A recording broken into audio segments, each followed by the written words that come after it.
So I'm going to be super blunt to anybody watching right now. And Ray, if you think that I'm wrong, I trust that you will jump in. No one is coming to save anybody. And that's the hard truth. And if I look at history, and even if I listen, which I've listened to literally every word that you've said on the subject publicly anyway, that this is just going to suck. Like, there is going to be a level of brutality that most of us have not experienced in our lives. Companies are going to go under. People are going to lose their jobs. There are going to be people that are going to struggle to find their next meal. The same things happen over and over again through time for basically the same reasons. A lot of these things happen once in a lifetime, you know. And if you don't go back and see how they worked over time, then you're in trouble. So there's a pattern. I could describe the pattern, but there's a pattern that happens over and over again, and we're in a particular spot in the pattern.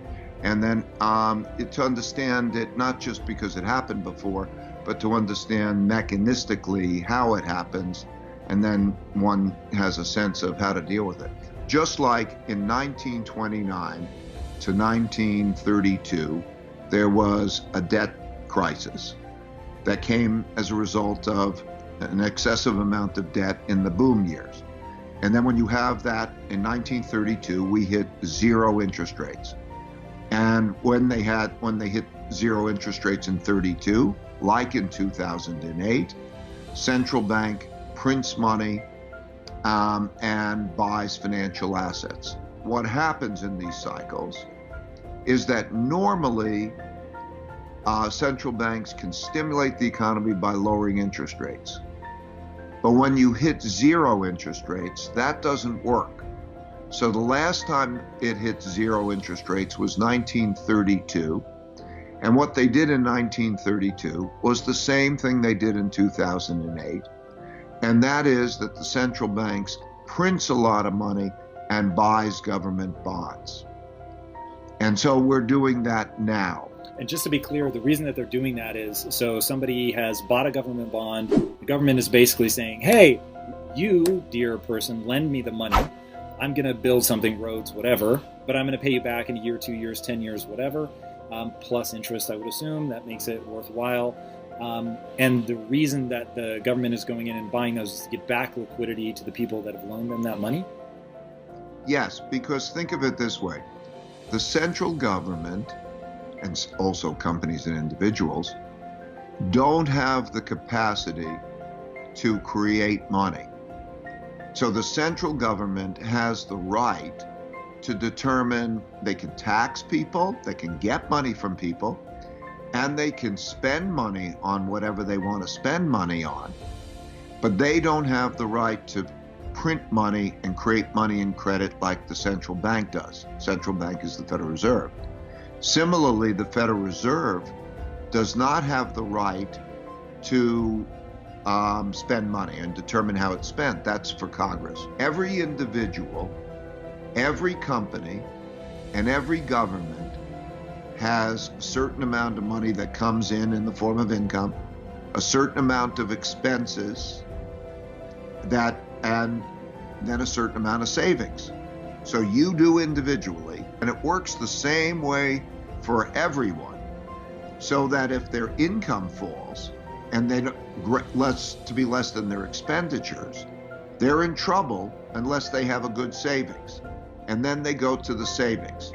So all around the world, there are lots of entities that are in trouble in that way. So the government, the two parts of the government, the US government, two parts, want to give checks to people. Now, it's difficult to decide who gets it, who doesn't get it. But if they don't give checks to people or to companies, those will go bankrupt because they may not have enough savings. So you saw J. Crew just went bankrupt. And you'll see others go bankrupt because they don't have enough. And so when they go bankrupt, then that's a whole other process. So in order to prevent that, they have to give money, and so they print money. We call it print. There's not even paper much. It's digitally create money, and then that comes in the form of loans. Okay, so basically they're digitally creating money, which they're allocating to the government, and then the government is deciding how to disperse those funds? Yeah, the Federal Reserve will buy government bonds, so it's a transaction of buying it, and they will also buy private bonds. Okay. They might pick a company, many companies, and they'll say, I will buy your bonds, which is the equivalent, I will lend to you. And that's happened through history. So what we're going through is the same process as happened in the 1930 to 1945 period.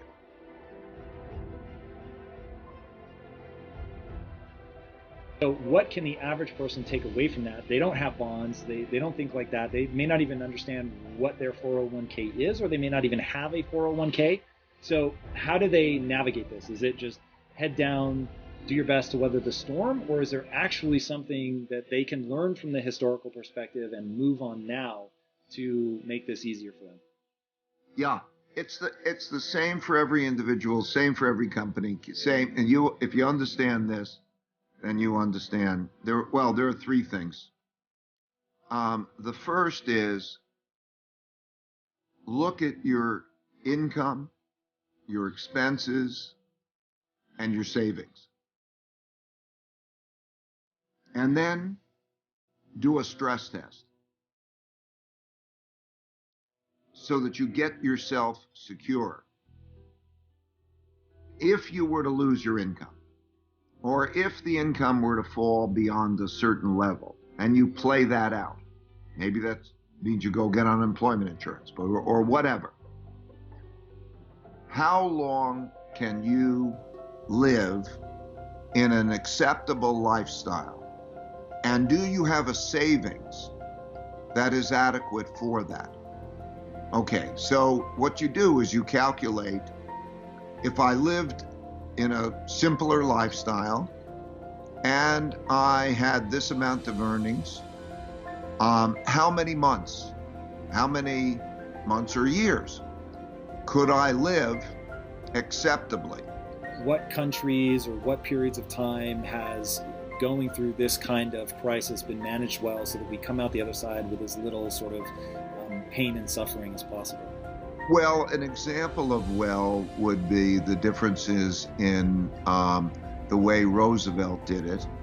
So again, 1929 to 32, interest rates hit zero, they print money, we had a large wealth gap, and then they sat down and they figured out, how do we keep it orderly and how do we change the circumstances with whether it's taxes or how do you reorganize it so that the system works well. There is a risk also at the same time, because the world is going through that, there's a risk of conflict. So in Germany, Hitler came in power in 1933. And he came in power in 1933 because there was a lot of internal fighting as to try to produce order, because everybody, the left and the right, the communists and the fascists, and they're all fighting about wealth, because everybody's fighting about wealth when you have a downturn. And then they were democracies. 4 democracies existed then that chose not to be democracies because they became so disorderly that they wanted some strong leader to take charge and run the country. And then, of course, we had a bunch of those types of leaders, and then they had a war. That's how World War II happened. So when you look at that, that's kind of the political landscape. But back to the average man in terms of his finances, I would say the important thing is those 3 elements: to have a plan, and maybe to have a plan with both your family. What's the importance of education in, when we start thinking about protecting successive generations? How much of that comes down to education?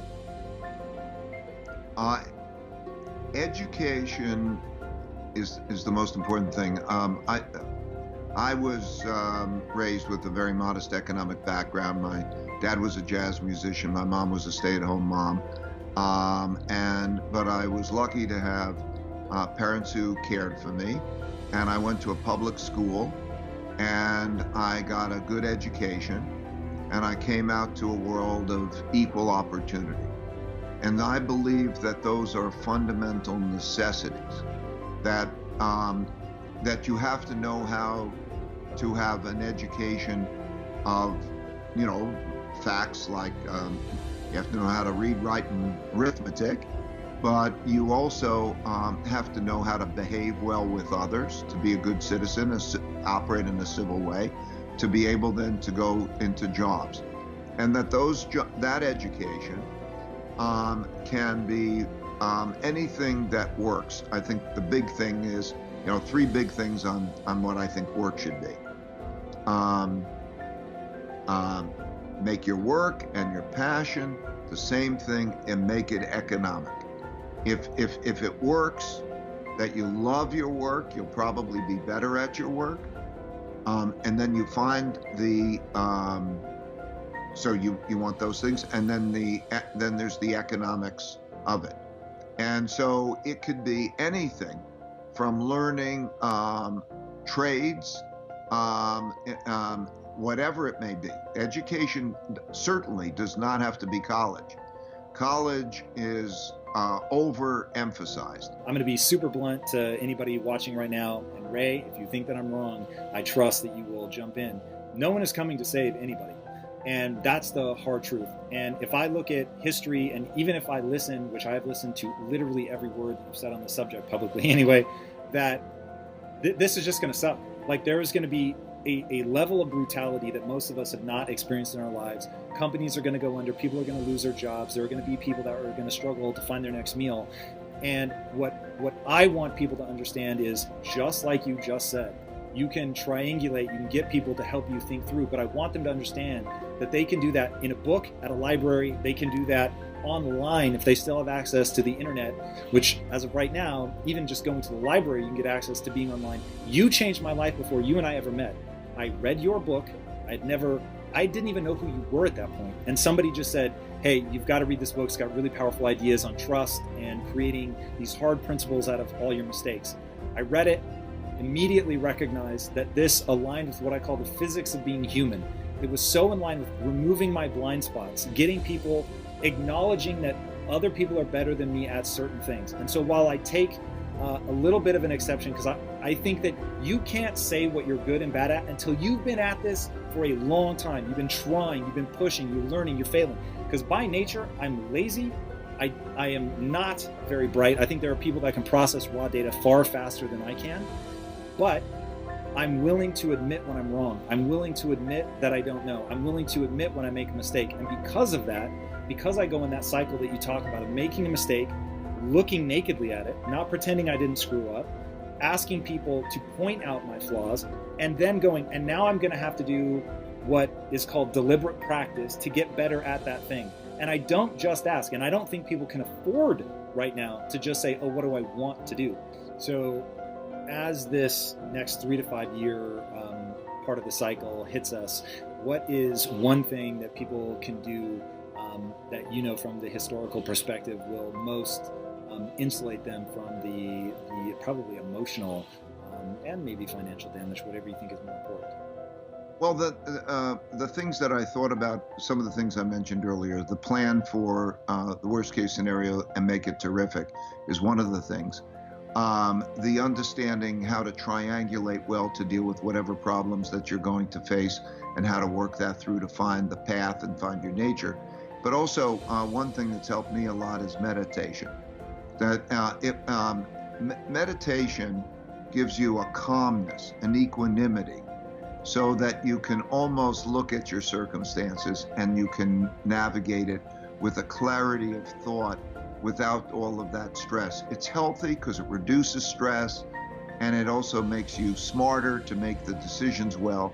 So I would say that would also be something that I would recommend. Because if you have the equanimity, that centeredness, that calm centeredness, and you have your plan, and you triangulate well with others so that you can get all the best advice and don't have to approach it in your own head, you're a long way there.